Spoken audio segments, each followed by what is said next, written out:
আমরা শুধু তাদের কাছে আহ্বান জানাতে চাই, আমাদের কর্মীরা একটা স্লোগান দেয়, বলে 1 2 3 4 তৃণমূল বিজেপির সবাই চোর।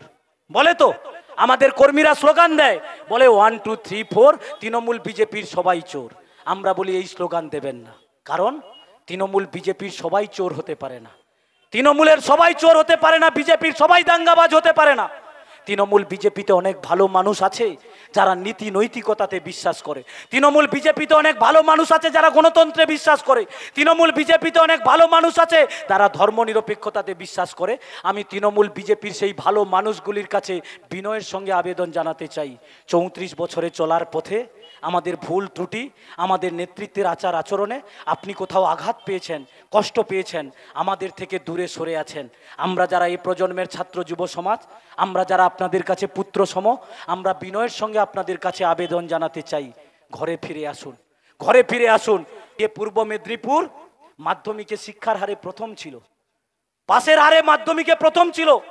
আপনি যখন উচ্চ মাধ্যমিকে রেজাল্ট বেরোতো টিভির পর্দার দিকে তাকিয়ে থাকতেন, পাশের হারে প্রথম কে না পূর্ব মেদিনীপুর।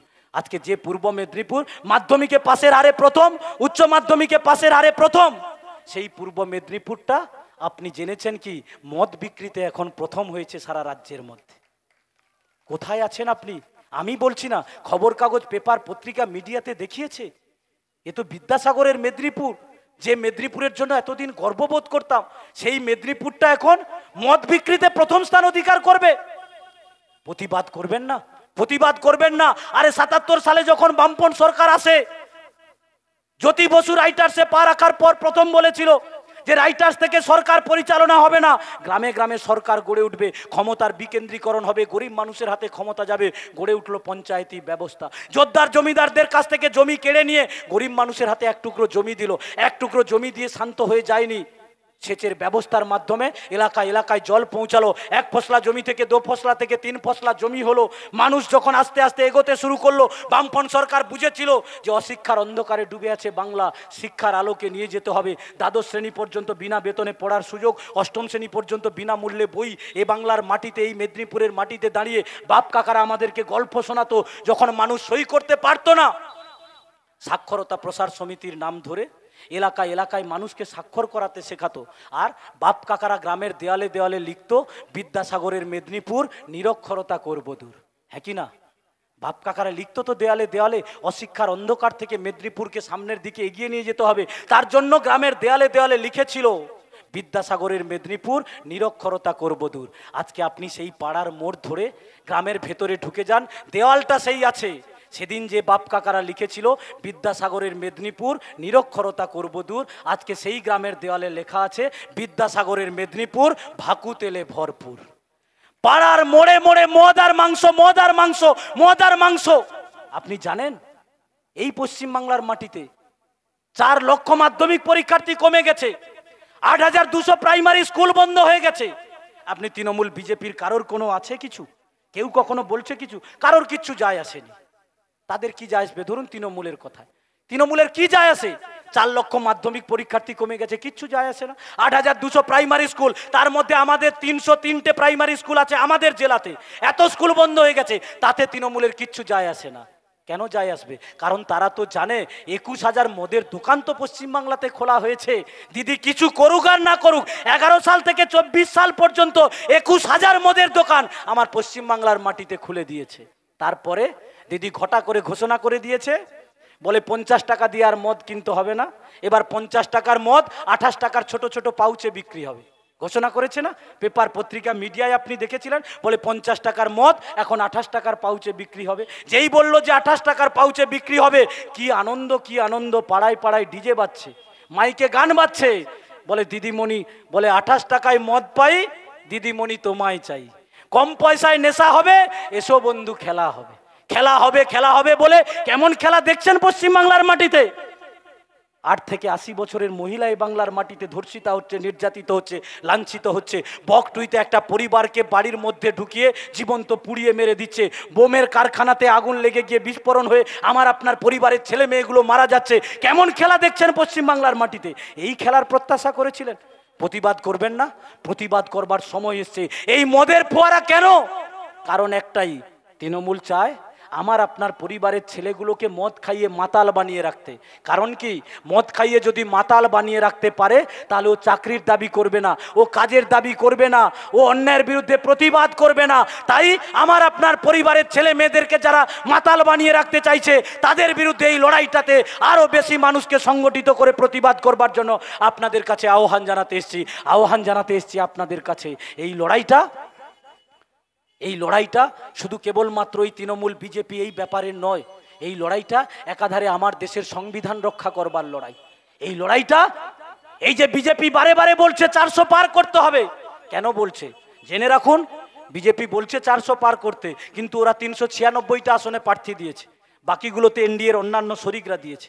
কিন্তু ওরা যে বলছে 400 পার করবে, বিজেপি 400টা আসনে প্রার্থী দেয়নি। কিন্তু এই যে বলছে 400 পার করবে কেন? কারণ আমার দেশের সংবিধানের নিয়ম অনুযায়ী যদি 2/3 আসন কেউ পায় তাহলে তারা আমার দেশের সংবিধানটার পরিবর্তন করে দিতে পারে। ওরা আমার দেশের সংবিধানটা পরিবর্তন করতে চাইছে। তাই আমরা বারে বারে বলছি, আমার দেশের ধর্মনিরপেক্ষতা গণতন্ত্রকে রক্ষা করতে হবে, আমার দেশের অর্থনৈতিক সার্বভৌমত্বকে রক্ষা করতে হবে, আমার দেশের যে যুক্তরাষ্ট্রীয় পরিকাঠামো আছে সেটাকে রক্ষা করতে হবে। আমার দেশের এই সময়ের মধ্যে দাঁড়িয়ে যে সামাজিক ন্যায় প্রতিষ্ঠা করবার লড়াই, সেই সামাজিক ন্যায় প্রতিষ্ঠা করবার লড়াইতে, এই লড়াইটাতে যদি বিজেপি পুনরায় সরকার গঠন করে তাহলে আর সারা দেশের মাটিতে নির্বাচন হবে কিনা সেটাই আজকে অনিশ্চয়তার মধ্যে পড়ে গেছে। কারণ কি, কারণ বিজেপি চায় এই সংবিধানটাকে পরিবর্তন করে মনুসংহিতার মাধ্যমে ওরা চায় এক দেশ, এক জাত, এক ধর্ম, এক ভোট, এক রাষ্ট্র, সব এক এক এক এক করে এগিয়ে যেতে চাইছে। আর চাইছে কি না, 1925 থেকে 2025 আরএসএস এর 100 বছর পূর্ণ হবে। তাই আরএসএস এর অধুরা স্বপ্ন যেটা আছে সেটা কি না, সেটা হচ্ছে যে হিন্দু রাষ্ট্র ঘোষণা করতে হবে। ওরা ঠিক করেছে আমার দেশটা হবে কি, হিন্দি, হিন্দু আর হিন্দুস্থান। অর্থাৎ আমার দেশের ধর্মনিরপেক্ষতার যে ঐতিহ্য, সেই ঐতিহ্যটাকে আজকে ভেঙে দিতে চাইছে। তাই আপনাদের কাছে আবেদন, আমার দেশের ধর্মনিরপেক্ষতা রক্ষা করবার এই লড়াই, এই বাংলার মাটিতে দাঁড়িয়ে এই তৃণমূল বিজেপি একে অপরের সঙ্গে দ্বন্দ্ব বাঁধিয়ে দিয়ে যখন দেখেছে তৃণমূল বিজেপি পায়ের তলার মাটি আস্তে আস্তে সরে যাচ্ছে, তখন ওরা বুঝেছে কি, আর ওই যে দেখছেন যে মোদি বলছিল মোদি কা গ্যারেন্টি, মোদি কা গ্যারেন্টি, মোদি কা গ্যারেন্টি। আর আপনি দেখুন এই যে 4 দফার ভোট হওয়ার পর, 3 দফার ভোট হওয়ার পর থেকে আপনি আর মোদি কা গ্যারেন্টি মোদি বলছে না। কেন? কারণ সারা দেশের মানুষ বুঝে নিয়েছে মোদি কা গ্যারেন্টি জুমলা, ঝুটা, মিথ্যে কথা। কারণ ওই 2 কোটি বেকারের চাকরি বুঝে গেছে, 15 লক্ষ টাকার গল্প বুঝে গেছে, জিনিসপত্রের দাম কমানো সবটা মিথ্যে। তাই আর মোদি কা গ্যারেন্টি বিশ্বাস করছে না, আর দিদিও এখানে বোঝাতে পারছে না। তাই দিদি মোদি মিলে এখন চাইছে কি, ধর্মের নামে রাজনীতি করো, মন্দির মসজিদের নামে রাজনীতি করো, মানুষে মানুষে বিভাজন তৈরি করো। তাই পশ্চিমবাংলার মাটিতে আপনি দেখছেন কি, আজকে দাঙ্গার পরিবেশ বাঁধিয়ে দিতে চাইছে, হিন্দু মুসলমানের সঙ্গে লড়িয়ে দিতে চাইছে। কিন্তু আমরা বলতে চাই আপনাদের কাছে, জিনিসপত্রের যদি দাম বাড়ে তাহলে আমি হিন্দু হলে আমার জন্য কম দাম হবে, ও মুসলিম বলে ওর জন্য বেশি দাম হবে, হতে পারে না। আজকে গ্যাসের দাম 450 টাকা থেকে 1050 টাকা, আমি হিন্দু বলে আমার জন্য কম দাম হবে, ও মুসলমান বলে ওর জন্য বেশি দাম হবে, এটা হতে পারে না। আজকে যদি পেট্রোল ডিজেলের দাম বেড়েছে, আমি হিন্দু বলে আমার জন্য কম হবে, ও মুসলমান বলে ওর জন্য বেশি হবে, হতে পারে না। আজকে যদি চাকরি না হয়, কর্মসংস্থান না হয়, শিল্প না হয়, আমি হিন্দু হলেও চাকরি পাবো না, ও মুসলিম হলেও চাকরি পাবে না। তাই যারা এই ধর্মের নামে বিভেদ বাঁধিয়ে দিতে চাইছে তাদের বিরুদ্ধে মনে রাখবেন, এ বাংলার কৃষ্টি সংস্কৃতি ঐতিহ্য রবীন্দ্রনাথ ঠাকুরের, যে রবীন্দ্রনাথ ঠাকুর এ বাংলার মাটিতে দাঁড়িয়ে বলেছিলেন, সময় তুমি হার মেনেছো রক্তদানের কাছে, রহিম চাচা রক্ত দিলে রামের জীবন বাঁচে। আমার দেশের কৃষ্টি সংস্কৃতি ঐতিহ্য নজরুল ইসলামের, যে নজরুল ইসলাম সবচেয়ে বেশি শ্যামা সঙ্গীত লিখেছেন। আমার আপনার বাড়িতে যখন কালী পুজো হয়, যখন আমরা গানটা বাজাই, তখন আপনি ভাবেন না কে এই গানটা লিখেছে। গানটা কি? বল রে জবা বল, বল রে শ্যামা বল, কোন সাধনায় পেলি তুই মায়ের চরণ তল। আপনি একবারও ভাবেননি এই গানটা কে লিখেছে। কারণ আমার দেশের কৃষ্টি সংস্কৃতি ঐতিহ্য এটাই। একজন হিন্দু ভাই সে মন্দিরে যাবে, একজন মুসলিম ভাই সে মসজিদে যাবে, একজন খ্রিস্টান ভাই সে গির্জাতে যাবে, একজন জৈন ভাই সে গুরুদুয়ারে যাবে। আমার দেশের কৃষ্টি সংস্কৃতি ঐতিহ্য এটাই। একদিকে মন্দির থেকে আসবে ঘণ্টার ধ্বনি, শঙ্কর ধ্বনি, অপরদিকে মসজিদ থেকে আসবে আজানের আওয়াজ। একাকার হয়ে যাবে নানা ধর্মের মানুষ, নানা বর্ণের মানুষ, নানা জাতের মানুষ। যারা জাতের নামে বজ্জাতি করে মানুষের মধ্যে বিভাজন তৈরি করতে চাইছে, তাদের বিরুদ্ধে এই নির্বাচনে সায়ন ব্যানার্জিকে কাস্তে হাতুড়ি তারা চিহ্নে ভোট দেওয়ার জন্য আপনাদের কাছে আহ্বান জানাতে এসেছি। এসেছি, আমাদের লড়াই বিজেপির লড়াই সম্পূর্ণ আলাদাভাবে। কারণ বিজেপি বলছে কি, ওরা ধর্মের নামে লড়াইটা করতে চাইছে, ওরা ধর্মের জন্য লড়াই করতে চাইছে। আমরা বলছি না, বেকার যুবকদের কর্মের জন্য লড়াইটা হবে, কর্মের জন্য, কাজের জন্য লড়াইটা হবে। বিজেপি লড়াইটা করতে চাইছে কি না, শ্মশান আর কবরস্থানের নামে। আমরা বলছি না, লড়াইটা হবে গরিব মানুষের বাসস্থানের জন্য, গরিব মানুষের মাথা গোজার একটা ঠাঁই দিতে হবে। আজকে তৃণমূল বিজেপি এর দুজনের খেউতে আজকে দেখছেন পশ্চিমবাংলার মাটিতে গরিব মানুষগুলি আবাস যোজনার বাড়ি পাবে বলে আজকে ভিত কেটে বসে আছে, এক হাঁটু বর্ষাতে জল হয়ে যাচ্ছে, তারা আবাস যোজনার বাড়ির টাকা পাচ্ছে না। তাই আমরা বলি গরিব মানুষের বাসস্থানের জন্য লড়াইটা হবে। বিজেপি বলে দীক্ষার জন্য লড়াই হবে, আমরা বলি না, আমরা বলি আমার আপনার পরিবারের ছেলে মেয়েদের শিক্ষার জন্য লড়াই হবে। তাই আমাদের আবেদন আপনাদের কাছে, আমাদের লড়াইটা হচ্ছে কি, খাদ্য, বস্ত্র, বাসস্থান, স্বাস্থ্য, শিক্ষা, কর্মসংস্থান। আমরা এই দাবিতেই এই লড়াইটাকে সংগঠিত করতে চাইছি। আর ওরা বারে বারে বুঝেছে এই দাবিতে যদি লড়াই হয় তাহলে তৃণমূল বিজেপি আর তাদের অস্তিত্ব খুঁজে পাবে না। তাই আপনি দেখতে পাচ্ছেন তৃণমূল বিজেপিকে তাদের মতো করে মানুষে ভাগ করে দিচ্ছে, দিয়ে কি বলছে, ও বলছে হিন্দু বিপদে আছে আর ও বলছে মুসলিম বিপদে আছে। আমরা বলছি হিন্দুও বিপদে নেই, মুসলিমও বিপদে নেই, মানুষ বিপদে আছে। সেই মানুষগুলোকে এই বিপদ থেকে উদ্ধার করতে পারে একমাত্র লাল ঝান্ডা, একমাত্র সেই লাল ঝান্ডাকে নিয়েই লড়াই করতে হবে। আর সেই লাল ঝান্ডার প্রার্থী আমাদের লড়াই আন্দোলনের সাথী। কেবলমাত্র লাল ঝান্ডা নিয়ে হাইকোর্টে, কেবলমাত্র হাইকোর্টে লড়াই করছে তা নয়, একদিকে বিকাশ ভট্টাচার্যদের সঙ্গে কাঁধে কাঁধ মিলিয়ে তৃণমূলের চুরি, দুর্নীতি, তোলাবাজির বিরুদ্ধে লড়াই করছে, আর অপরদিকে লাল ঝান্ডা নিয়ে রাস্তায় লড়াই করছে। তাকেই প্রার্থী করেছে এই তমলুক লোকসভা কেন্দ্রে সেই সায়ন ব্যানার্জিকে কাস্তে হাতুড়ি তারা চিহ্নে ভোট দিতে হবে। কারণ এই ভোটটা আপনার এই একটা ভোট দেওয়ার মধ্যে দিয়েই আপনি বুঝে যাবেন এই বাংলার, এই দেশের আগামী দিনের ভবিষ্যৎ কি হবে। আপনারা যারা আমার কথা শুনছেন, আমি বলবো আমরা তো সাধারণ খেটে খাওয়া মানুষ, আমরা যদি বাজারে একটা আলু কিনতে যাই, আমরা টিপে দেখে নেই আলুটা পচা না ভালো। আপনি মাছ কিনতে গিয়ে দেখে নেন মাছটা পচা না ভালো। আচ্ছা বলুন তো, আপনি যদি মাছ কিনতে গিয়ে, আলু কিনতে গিয়ে, শাকসবজি কিনতে গিয়ে দেখে নেন ওটা পচা না ভালো, তাহলে আপনি একটা আপনার গুরুত্বপূর্ণ ভোট দিতে যাওয়ার সময় একবার দেখে নেবেন না কোনটা পচা কোনটা ভালো, কোনটা খারাপ কোনটা ভালো। ভোট দিতে যাওয়ার সময়, আলু পটল কেনার সময় যেমন দেখে নেন, তেমনি করে ভোট দিতে যাওয়ার সময় কোনটা ভালো কোনটা খারাপ এইটা মূল্যায়ন করে নিয়ে আপনার গুরুত্বপূর্ণ ভোটাধিকার প্রয়োগ করবেন। আমি শুধু আবেদন জানাতে চাই আপনাদের কাছে, এই লড়াইতে আমরা যারা দূরে সরে গেছে, নড়ে গেছে, বসে গেছে, অনেকেই আমাদের থেকে দূরে সরে গেছেন, আমরা শুধু তাদের কাছে আহ্বান জানাতে চাই, আমাদের কর্মীরা একটা স্লোগান দেয়, বলে 1 2 3 4 তৃণমূল বিজেপির সবাই চোর। বলে তো, আমাদের কর্মীরা স্লোগান দেয়, বলে 1 2 3 4 তৃণমূল বিজেপির সবাই চোর। আমরা বলি এই স্লোগান দেবেন না, কারণ তৃণমূল বিজেপির সবাই চোর হতে পারে না, তৃণমূলের সবাই চোর হতে পারে না, বিজেপির সবাই দাঙ্গাবাজ হতে পারে না। তৃণমূল বিজেপিতে অনেক ভালো মানুষ আছে যারা নীতি নৈতিকতাতে বিশ্বাস করে, তৃণমূল বিজেপিতে অনেক ভালো মানুষ আছে যারা গণতন্ত্রে বিশ্বাস করে, তৃণমূল বিজেপিতে অনেক ভালো মানুষ আছে যারা ধর্মনিরপেক্ষতাতে বিশ্বাস করে। আমি তৃণমূল বিজেপির সেই ভালো মানুষগুলির কাছে বিনয়ের সঙ্গে আবেদন জানাতে চাই, 34 বছরে চলার পথে আমাদের ভুল ত্রুটি, আমাদের নেতৃত্বের আচার আচরণে আপনি কোথাও আঘাত পেয়েছেন, কষ্ট পেয়েছেন, আমাদের থেকে দূরে সরে আছেন। আমরা যারা এই প্রজন্মের ছাত্র যুব সমাজ, আমরা যারা আপনাদের কাছে পুত্র সম, আমরা বিনয়ের সঙ্গে আপনাদের কাছে আবেদন জানাতে চাই, ঘরে ফিরে আসুন, ঘরে ফিরে আসুন। আবার ঐক্যবদ্ধভাবে লড়াই হবে।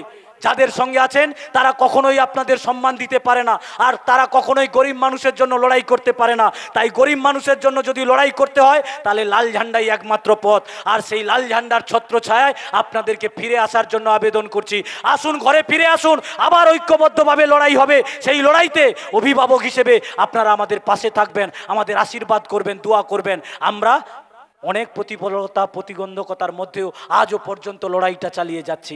রামতারকের মানুষের সেই অভিজ্ঞতা আছে, আমরা যেখানে যেখানে করেছি, 11 সালের পর এত সন্ত্রাস, এত আক্রমণ, এত ভয় ভীতির পরও আমরা মিছিল নিয়ে আস্তে আস্তে এগিয়েছি। মিছিলে সংখ্যায় লোক কম ছিল, তখন ওরা আমাদেরকে টোন করে মাঝে মাঝে বলতো, বলে দেখো এদের কোথাও কিছু নেই, তারপরেও কিভাবে বুক ফুলিয়ে মিছিল করে যাচ্ছে। ওরা আমাদেরকে পাশে দাঁড়িয়ে টোন করে বলতো, বলে বুক ফুলিয়ে চলিস রে তুই, কিসের এত জোর।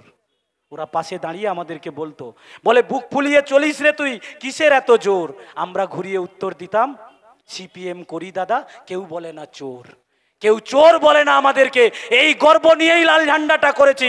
আর এই লাল ঝান্ডা করতে করতে হ্যাঁ আমরা শূন্য হয়েছি। অনেকেই বলে তৃণমূল বিজেপির, বলে এত কথা বলছো তোমরা, বলে তোমরা তো শূন্য, তোমরা তো শূন্য। আমি বলি হ্যাঁ ঠিক বলছেন, মানুষের রায় মাথা পেতে নিয়েছি।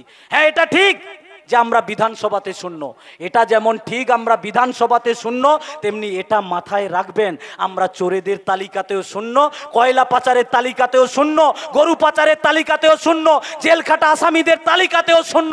এই শূন্যর জন্য আমরা গর্ববোধ করি, কারণ 34 বছর পশ্চিমবাংলার মাটিতে বামফ্রন্ট সরকারকে দেখেছেন, জ্যোতি বসু বুদ্ধদেব ভট্টাচার্যের সরকারকে দেখেছেন। একটা উদাহরণ দেখাতে পারবেন যে চুরি দুর্নীতির দায়ে কোনো সিপিএমের নেতা, কোনো বামফ্রন্টের নেতাকে জেল খাটতে হয়েছে, এরকম উদাহরণ পশ্চিমবাংলার মাটিতে দেখাতে পারবেন না। 34 বছরের ঐতিহ্য আজকে যে তৃণমূল বিভিন্ন জায়গায় বলছে বিজেপির বিরুদ্ধে লড়াই করবে, আমি বলি দিদি এই তৃণমূলের জামানায় আপনারা জানেন এই বিজেপিকে তো খাল কেটে কুমির এনেছে মমতা ব্যানার্জি, বিজেপিকে ডেকে এনেছে এই পশ্চিমবাংলার মাটিতে। আজকে দিয়ে লম্পজম্প করছে, এই যে মেরুকরণ করছে, ভাগ করছে। জ্যোতি বসু বুদ্ধদেব ভট্টাচার্যকে কোনোদিন টুপি মাথায় দিয়ে মসজিদে যেতে হয়নি, কিংবা কালী মন্দিরে আরতি করতে যেতে হয়নি, কারণ ওনারা বুঝেছিলেন দেশ যার যার, আমরা জানি ধর্ম যার যার, দেশ সবার। তাই এই লড়াইটাতে আপনাদের কাছে আহ্বান জানাতে চাই, আসুন এই লড়াইতে যারা সরে গেছে, নড়ে গেছে, বসে গেছে, সবাইকে ঐক্যবদ্ধ করবার মধ্যে দিয়ে পার্টি ডাক দিয়েছে তৃণমূল বিজেপির বিরুদ্ধে সমস্ত ধর্মনিরপেক্ষ শক্তি, গণতান্ত্রিক শক্তিকে, ধর্মনিরপেক্ষ মানুষকে ঐক্যবদ্ধ করবার মধ্যে দিয়ে এই লড়াইটাতে সামিল হতে হবে।